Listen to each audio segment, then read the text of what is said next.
Hi guys and welcome back to my channel. Thank you so much for tuning in to another video.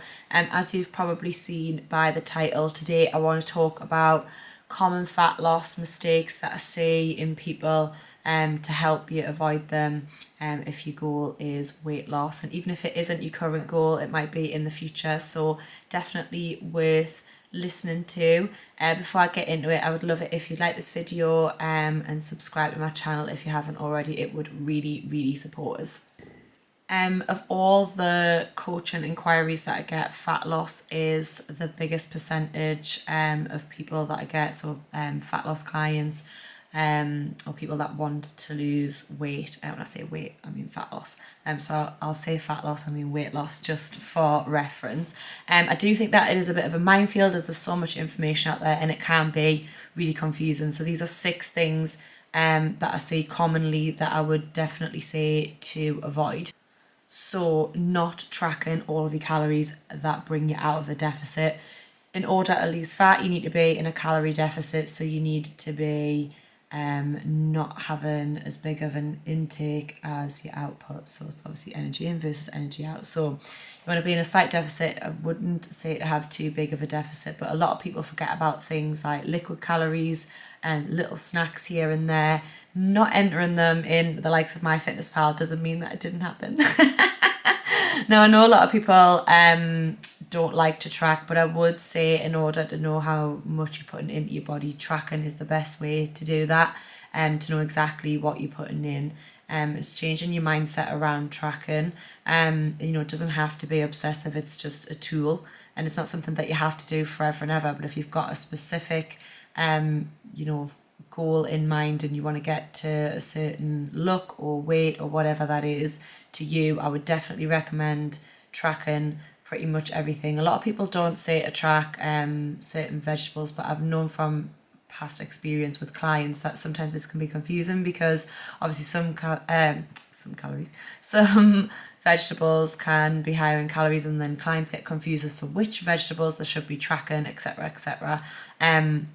So I would just say to track everything to begin with, especially if you're new to it, just to get used to everything, and then it gives you an idea of what calories are in what, and then you know that you're definitely in a deficit.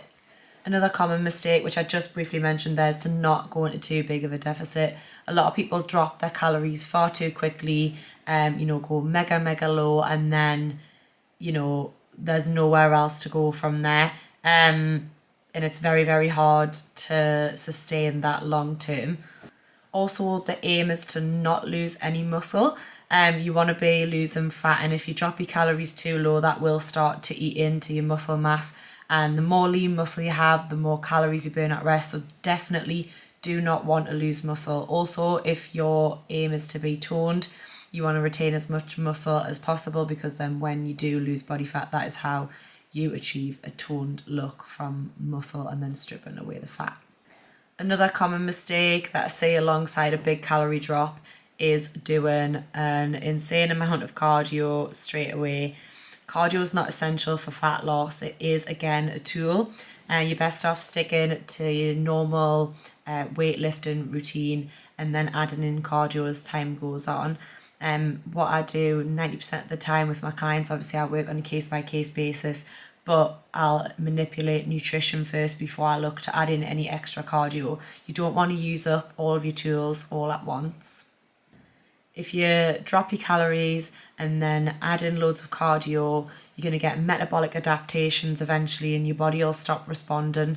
You'll see a bit of a plateau, and then the only way to go is to move even more or drop your calories even further, where you're going to be starving, absolutely exhausted. It's not good for your health.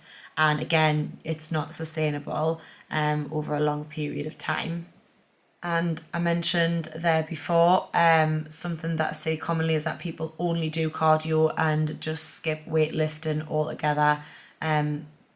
This is, it's just, I feel like I can't even get the words sometimes. Weightlifting is a really great tool for fat loss. It's not going to make you bulky. If anything, like I say, if you're looking for a toned look, you want to keep lifting weights. You want to retain as much of that muscle as possible and strip away the fat.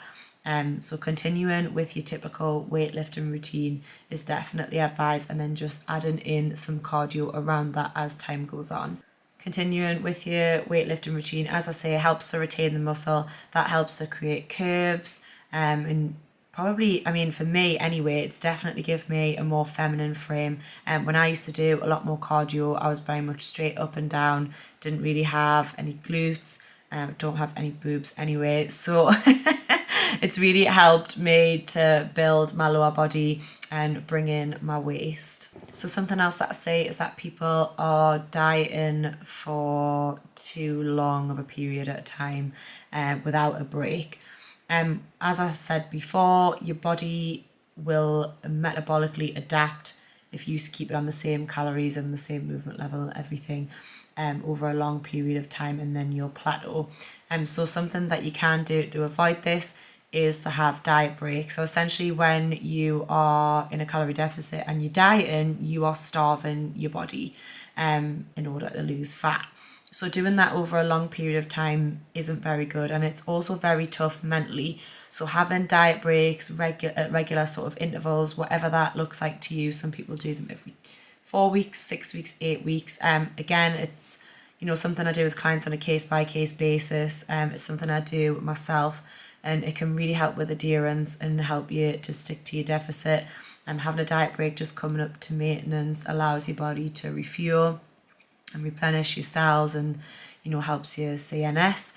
And again, as I say, it just helps you mentally, knowing that you've got that diet break, and those like few hundred more calories or whatever that is will really feel like a lot of food to you when you're dieting. I mean, this is typically what happens in life, if you've got a fat loss goal, once you've got to the point of your goal weight, with diet breaks, however long that is going to take you, as life goes on, you're probably going to stay a similar weight, but there will be times where, say, you go on holiday or it's Christmas and you're going to eat a bit more than normal and be a bit more relaxed, and you might gain a little bit of weight, but then, you can go back into a small fat loss phase, and that's just what happens in life. So having these tools and the knowledge to do that is really good, but having the diet breaks is kind of like what would happen in normal life, if that makes sense.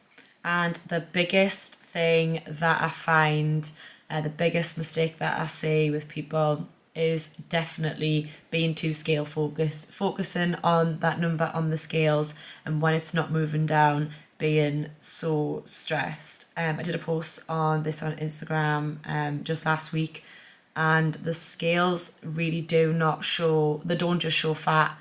Like, your scale number going up doesn't mean you've gained fat. It could just be water in your body that will eventually leave. When you go to the toilet, different times of your cycle, your hormones can mean that you have more water retention before your period. Obviously, when you're on your period, you're a little bit heavier. All of these things will affect the scales. Like, the scales just show your relationship with the floor. I always kind of have clients have a bit of a number in mind, but manage their expectations that on, what can happen and what might happen. The scales sometimes don't move, especially when people experience body recomposition. So this basically is where your body shape changes, you lose fat but you gain muscle, so the scales don't change. So if you think about a pound of muscle and a pound of fat, obviously they both weigh a pound, but if you've lost a pound of fat, which is, I'd guess, I want to say about 3 times the size of a pound of muscle, your body shape's going to be smaller, but obviously the scales are going to stay the same. Like, obviously you can't replace fat with muscle, but just for a visual in your head, you've lost that fat and then muscle's in its place, and it takes up less space in your body. So that's how, that's why it's good to take like measurements, take photos, because you can notice such a difference. And I see this so often with my clients when the scales don't move, and that's why we look at a lot of different factors for check-ins and things like that, so we can look at progress across the board, because sometimes the scales really barely move and everybody's totally different. It doesn't mean that you're not making progress just because the scales haven't moved. It's really, really important to remember that they are not the be all and end all, and they don't just show fat loss or fat gain. And as I say, if you lose a lot, You know, it could be a mixture of water weight, fat, muscle, and you really don't want to lose muscle, as I mentioned earlier. I really hope that this helped. These are just some common mistakes that I see, and really want to educate people on, you know, fat loss. As I know, as I say, it's the biggest thing that people inquire about. They want to lose weight. It's definitely something that I see with the majority of my clients, and the majority of my current clients or fat loss clients. So these are just common mistakes that I would definitely recommend to avoid. If anything is unclear, please pop any questions below. I can do another video to elaborate more or answer any questions. And please let us know if this video was helpful, because I can definitely do more videos like this going forward if you found it helpful. But yeah, thank you so much for watching. Please subscribe, like the video, let me know below, as I said, if it's helpful, and I can definitely do more like this in the future. And I'll see you on the next one.